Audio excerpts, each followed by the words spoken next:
Well, welcome to Tuesday Update. Today is Tuesday, December 15th. Well, we just celebrated the third Sunday of Advent. We lit the pink candle this past weekend, Gaudete Sunday, and it was a lot of joy in that. We had about 401 people that joined us here this weekend. We did our Bambinelli blessing. Many people brought their little infant Jesus from home, and I know many of you at home had your infant Jesus, and we did a little blessing on that. And we remember last year, one of the things that went off really well is we encourage you to wrap up your baby Jesus from your creche and put it under your Christmas tree. And so the first gift that you open will be the baby Jesus, and then that can go into your creche on Christmas Eve or Christmas, whatever your family tradition is. We certainly miss our choir and our contemporary group as well. But this past Sunday, we were able to get some of our contemporary group involved because a lot of them play the stringed instruments. And so we had them at 10 o'clock. It was really good to have the music back, and people appreciated it. And we look forward to the day that we can get our two choirs back together and we can sing again once we get past this COVID. You know, the pink candle that we lit this past weekend really represents a joy. And one of the things we've been kind of reflecting on is the fact that, you know, God made us for joy. We're made to be joyful. And so I asked one of our seventh graders from the school, Eva Boncordo, you know, how does she and how can young people bring joy to others? And so, Eva, can you tell us your thoughts?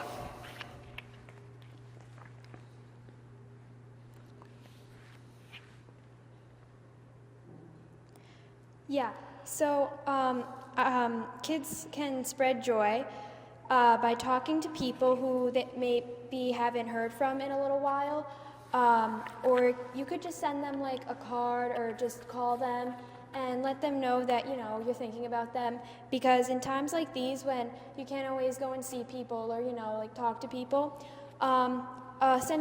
just letting them know you care would probably mean a lot to them. And then another way would be saying thank you to like your parents or your coaches or teachers or just family members, and saying thank you for all that they do, and letting them know that you're thankful. Well, thank you very much, Ava. Appreciate it. I need to ask you a special favor. Father Frano has asked for our prayers, and he's just recently found out that he's got a couple of cancerous growths on his liver. And the good news is no indication that has gone any further than that. But he's going to be having some surgery coming up the end of this month. And he's asked us for prayers, and I told him, I said, I know this parish will flood our Lord with prayers. And so I please ask you to keep in mind Father Frano in this upcoming surgery he has at the end of this month. We're going to continue with our two daily masses. And we have Tuesday at 9 a.m. and we have Wednesday at 6:30 a.m. So they are live streamed to people at home if you want to watch. We'd love to have you join us. We come in through the main door. We got our contact tracing form, our mask. It's working out real well. So please, if you want to join us, you can. If not, watch us on the live stream. Again, we're not able to do an Advent penance service this year, just with the whole COVID thing. But, you know, tonight and next Tuesday, I'll be over in the chapel from 5 p.m. to 6 p.m. if I can help anybody with confession. And then, of course, I'm always in the chapel from 4 to 4:45 on Saturdays. If I can help you, I'm always privileged to do that. Thank you for the gifts you gave to our giving tree. Outstanding, just outstanding, this parish. I haven't seen the totals, but I think they approach $10,000 worth of gift cards and monetary contributions, and you know, we're going to get that. We're already the team is already set up, and they're getting these gifts to the agencies and the individuals that need it. And but I'm so grateful to you in terms of what you do for our parish in terms of generosity. Thank you. We have just started a new round of our virtual wine and cheese parties for our newcomers. You know, of course, we can't do it here anymore with COVID, but we do a Zoom call, and they're always a lot of fun. We take about 45 minutes.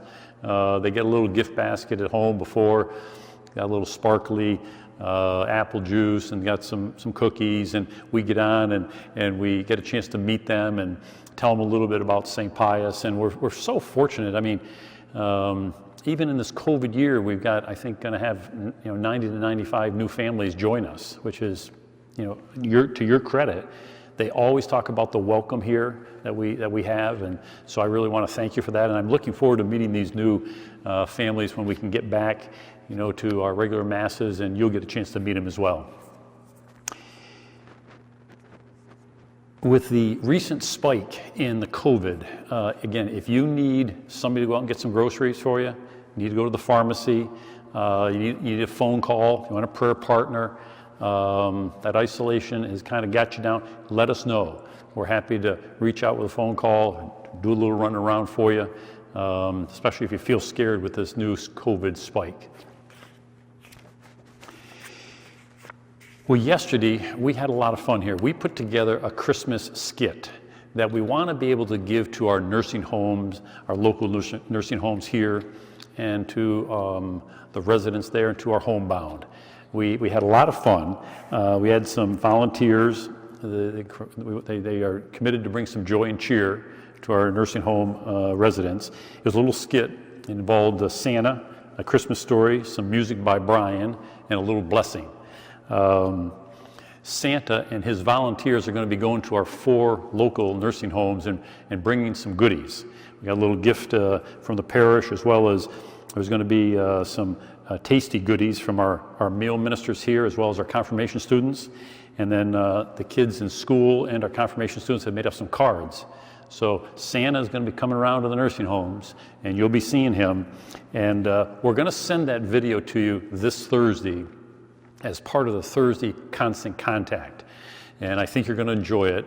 And then if you don't see it on Thursday, it'll be available on our 3 platforms after that. So get a chance to see it. I think you'll enjoy it.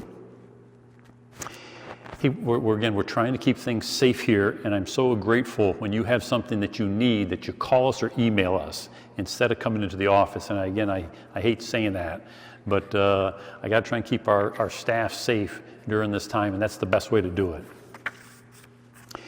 Well, this Sunday from 11 to 12 is going to be a lot of fun, because we're going to, again, I'm grateful to you bringing back those bags that we gave out, the Advent in a box or the Advent in a bag, filling that up with food. We're trying to help out people in that January, February time frame. And that's usually time where these food pantries are low on food. And so we're asking you to bring that back. And we got kind of a fun little thing set up for you. It's going to be a very festive, decorated parish center circle. The circle right out in front of the parish center. It's going to be kind of all decorated. Santa's going to be there. You stay right in your car. Maybe just have your mask on, and we'll take the food out, and you get a chance to see some nice decorations, and you'll get a wave there from Santa. You'll come in over on Upper Loudon, and you'll see we got some people out there to give you directions. If you're in a hurry and you don't want to go through the parish center with the little Christmas decorations in there, you can just go off to the side. We'll take the food out, and you can be on your way. And feel free also this weekend at the 10 o'clock Mass, if you want to bring your bag of food, you can drop that off outside the Stafford Street or Chapel Street. We'll have some tables set up there for you outside the chapel entrance in Stafford. So feel free to do that. But these drive-throughs, we're trying to stay connected. It's really hard to stay connected during these times, but we had several drive-throughs, the Mother's Day, the Father's Day, the animals. It was a lot of fun, so I think this can be a lot of fun as well. Well, let's talk Christmas. Okay, let's talk Christmas. 3 options. Option 1, come here to Mass. Option 2, watching on the live stream and come to the parking lot to receive communion. Or option 3, stay at home and just watch Mass on the live stream. So, number 1. Some details about coming here for Mass. There are 3 Masses on Christmas Eve, 1 o'clock, 4:30, 8 p.m. Obviously a different schedule than in the past. There's 1 Mass on Christmas Day, 10 a.m. For those, you have to register, okay? Because we just felt there was going to be too many people showing up, disappointed they can't get a seat. We got to keep things safe. We are going to keep things safe. So we got to have you register. There's 170 slots for the church, 110 slots for the parish center, 25 slots for the chapel. The way you sign up is go to the website. And if you don't have a computer, you call Neil Johanning, or if you call the officer, we'll get you his number, and you make your reservation that way. Now, these slots are going very quickly. Last night we opened up at 7 o'clock, and we were kind of bombarded for that first hour. And I know as a minimum, the church is filled for the 1 o'clock and the 4:30, and many other times there's a large number of people. So if you want to come, you got to get on this thing. And thank you for your patience. This is the first time we've ever done this, and there's always glitches. And every time when we do something new, Neil Johanning is an angel from God, willing to help try and coordinate this. Now, Neil tells me last night we got so flooded between 7 and 8 o'clock that the system didn't have enough time to show that there was a closure here in the church, that we hit the max on the 1 o'clock and on the 4:30. There were still openings in parish center and chapel as of last night. Neil may have to call you back and tell you, hey, listen, we were filled by the time you submitted your registration, but he's going to help you find a different mass or different place to celebrate, okay? So just your patience with him. If you do need to change your reservation, don't re-register into another slot. Call Neil, he'll work it, but he's trying to get the numbers right. But it's something you want to do very, very soon if you want to come to Mass here. There's the church, the parish center, and the chapel for all of those 4 masses, okay? You'll need a contact tracing form, or again, you can print those out from the website. You can fill those out. And then if you can, try to get here 15 minutes early, okay? That kind of helps us get settled a little bit before Christmas Mass. And you're not going to be able to get here too early because we're going to be having some of these drive-through communions. So there's kind of a small slot in terms of not having cars in the parking lot, driving through, and trying to get here that 15 minutes early. So there's probably that 15-minute window between 30 and 15 minutes before Mass would be the ideal time for you to come. Okay, option 2 is the drive-through communions. We are going to have 3 of them. They're going to be in the parking lot. They're going to take place at 2:30 to 3:30 on Christmas Eve, 6 to 7 on Christmas Eve, and 11:30 to 12:30 on Christmas Day. Okay, so the idea would be to watch this Mass on the live stream, give us a half an hour to get set up, get in your car, and come on over for communion, because we really want people who want to receive communion to be able to have the opportunity to do it. That's why we're doing it. And so we'd love to give you communion if you'd like to. There's no reservations. You just come. We would ask, could you wear a mask and have a contact tracing form? If you don't have one, we'll have one there for you, okay?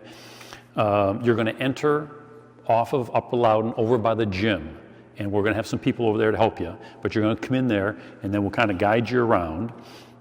There'll be a place where you can drop off your contact tracing form. There's going to be an offertory basket there. If you can help us out with our Christmas collection, I'll be really, really grateful. It's an important part of our budget throughout the course of the year. If you have more than 4 or 5 people in the car, then could you bring a second car? Because what we don't want our Eucharistic ministers to do is to have to reach in to a car and to give out communion. We like people right by the window, with their masks on. That keeps everybody safe, okay?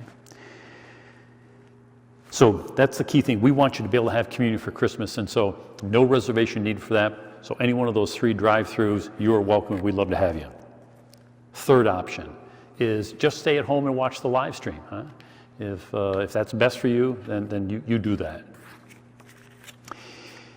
Since 3/4 of our people won't be able to be here, we normally get about 4,000 people on a given Christmas, and we're only going to be able to get maybe 1,200.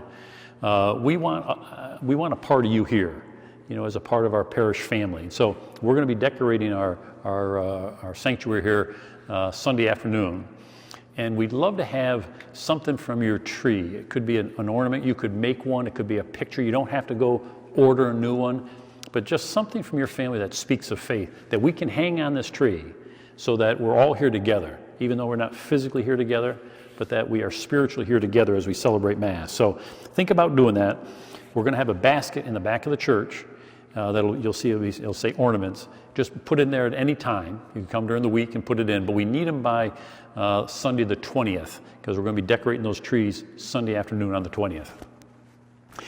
Hey, we're still in need of some parking lot ambassadors to assist our Eucharistic ministers. And all that is we just want some people out there that can help if it's raining to hold an umbrella, if a Eucharistic minister needs more hosts, somebody can run in and get those. So they're just helpers. And if you could help, if you might be available for any one of those 3 communion minister opportunities outside, just call Kirsten. She's going to connect you with Cindy Pettit. Cindy's kind of organizing this whole thing for us. And speaking of that, I am so grateful to the number of volunteers in this parish. I can do nothing without these volunteers and without you offering your help. It means a lot to me, and it's one of the reasons we can offer so much here. So I am so grateful for you, for those of you who stepped up, and this place is amazing. I love to brag about this place to anybody I see, because of the people who volunteer and show leadership. It's a huge, huge, huge help to me.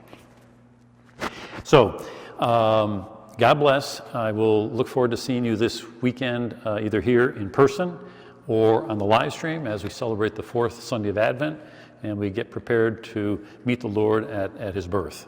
So God bless.